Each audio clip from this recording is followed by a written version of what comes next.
Greetings, people of the internet! I am LUCHA MAN! And welcome to LUCHA MAN Reviews! Today's episode we are reviewing Lupin III, Part 5. At the start of the episode you saw we had a moment of silence for the passing of Monkey Punch. The man who created Lupin III passed away in mid-April of 2019. He was 81 years old and first brought Lupin III to the world in 1967. He is the character is the grandson of the famous French gentleman thief Arsène Lupin. Obviously, now the whole gentleman thing kind of faded out over 2 generations, but hey, it's fun. Lupin's been around since 1967, and as time has passed, we've grown to know him and love him, and we can't get enough of him. And now here he is in his 5th part, once again doing everything he can to steal whatever he wants, whenever he wants, and etc. I love this series. I watched the first 3 episodes and I loved it, and I can't wait to see what the other 21 have in store. There's 24 total. It debuted in Japan in 2018, and now it's here in the US in 2019. So I love so much about this.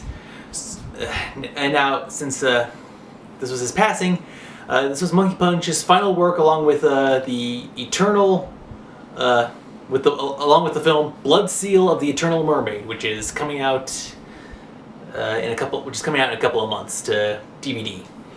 There's so much I love about this, and I have some ideas and speculation, some confirmed, some not. But anyway, let's just go in order of everything I love about this. First off, the opening animatics. The opening, I love it. They go back to the original score. The previous season had a little bit of a different score, but the start for this one, it's like going back to its roots. It has the intro of Lupin III. It's conducted by Yuji Ono, and I apologize if I butchered the name. Yuji Ono and the Lupin III Series. I'm going to be looking for them their music on the iTunes store.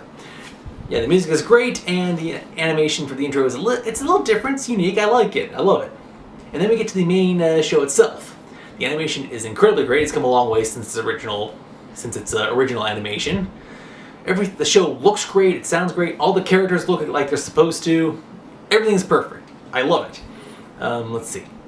One of the things I like about the first episode I saw, they openly and confirmed and acknowledged the previous season, Part 4. So that's great. They've acknowledged that. It's kind of like what they for the first episode of the Red Jacket series, they acknowledged the existence of the previous season. So the Lupin universe acknowledges itself, and everything is canon.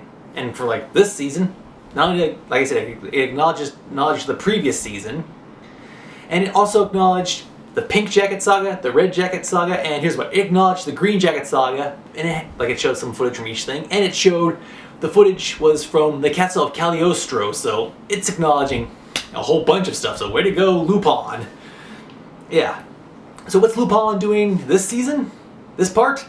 Well, here's the thing. For so long, Lupin has either been trying to rob the rich, or rob criminals, or look for some mysterious ancient treasure of legend and blah blah blah. And we always had unique gadgets and gizmos, some stuff that seemed a little bit too far out there, some stuff that was ahead of its time. And now, Lupin, thanks to Monkey Punch, has been brought into the 21st century. Lupin is going after a black market, on the dark web, the black market, Marco Polo. If you need drugs, fake passports, weapons, it is like the eBay or the Amazon of the black market, or Etsy.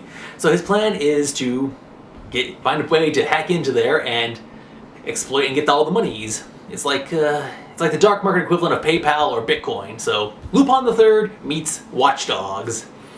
Just for that part. Along the way, Lupin encounters a mysterious girl named Ami. And now we see, so this is great. The show, it has so much involved with everything in the modern day and age. It shows how everyone reacts online. It has the dark market. It has social media is hugely involved. People having smart devices. And let's see, there's also drones involved. So yeah, you got the darknet, drones, smart devices, social media. There's a whole bunch of stuff involved. And I think it acknowledges some other shows. I think it also acknowledges some other pieces of the Lupin property franchise. So it's really great. Everything looks and plays out really well. The voice acting. The voice acting, it is great. You know why? Because the Thief-tastic Four who originally played... You got Lupin. Goemon, Jigen, and Fujiko all played. They're back. The original cast from the Red Jacket saga has returned. Tony Oliver, Lex Lang, Richard Epcar, Michelle Ruff. They are all back. And the gentleman who played Inspector Zenigata in the previous season, he's now back for this season. I think the original gentleman was Dan Lorge. I'm sorry if I'm butchering the pronunciation, but yeah. But he's not doing that now. So I guess we now have a new voice for Zenigata. So I have nothing against the guy. It's good. It's there. It just needs a little tuning. But like I said, I can't change it. But it's what I'm used to. Okay, moving on. So yeah. The action is great. The story so far is great. I waited 3 episodes in because there was so much that happened and changed. And here's what. At some point in the past, there was an idea for Lupin VIII, where it's supposed to take place in the far future with Lupin's great-great-great-grandson, Lupin VIII, and having to deal with robots and futuristic computers and technology. And I think it kind of culminates into what we have for Part 5. You know why? Well, because when I looked on the TV listings, this was listed as Season 8. I was like, why is this Season 8? Okay, so we got this season, we got the previous season, Pink Jacket, Red Jacket, Green Jacket, so that's 5 seasons right there. Okay, the woman called Fujiko Mine, so that's 6 seasons, but I think since there were so many episodes for the Red Jacket season, that technically counts as 3. Okay, I will come back to that in a moment, momentarily. Alright, the ending credits, it shows a bunch of, it just shows some stuff for the outro, but by the 3rd episode, some of the footage that we see at the ending credits may make some level of sense and have some connectivity to the story, like a little nod towards, oh, you weren't paying attention to this, and now here comes this, so surprise, this was connected to the main story all along. Sorry, I'm trying to make sure I get everything crammed as much as possible within the limited time that I have. Okay, so, great story, the characters are back, the voices are back, we know them, we love them, we can't live without them. It's great to see Lupin continuing his crime spree. How will this all work out? I do not know, but it is such a great commentary. Is what we've had with Lupin always breaking the suspension of disbelief and having some stuff that's way out there. It's interesting to see some stuff that is so it's close to real world, but kind of still off the mark with the technology and whatnot. As you can tell by my ranting and raving, I like it, I love it, I want more of it. So, Lupin III, Part 5, Season 8. Gets a solid 10 out of 10. Man, that's a lot of numbers. Okay, now here's what I know for sure about Lupin III. We're getting the the Blood Seal of the Eternal Mermaid is coming out in a couple of months. That's coming to DVD. Alright. Currently, the entire Green Jacket series has been released on DVD. The Red Jacket series, there were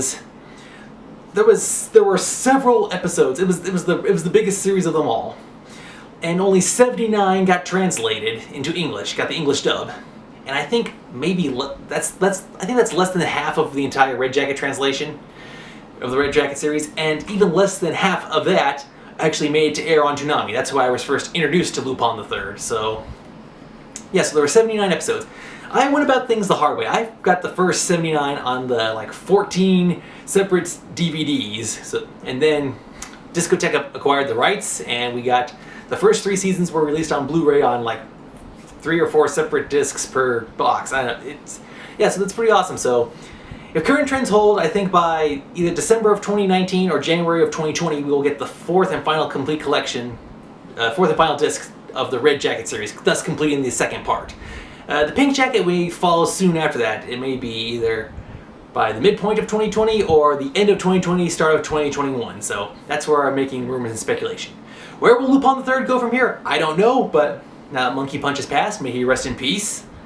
I hope Lupin continues. I mean, for him to survive this long and continue to have this great an impact on the world, I mean, I've seen things where Lupin leaves a calling card when something is stolen. Basically, it's when they take a statue down to clean it. And I've also heard that in Monkey Punch's hometown, they hold a festival for Lupin every year since 2012. So let's keep the Lupin train going, people.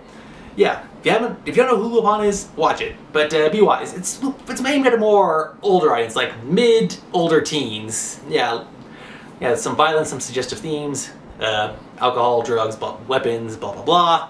Yeah, so please watch and enjoy responsibly. But yeah, enjoy Lupin III. Thank you for watching.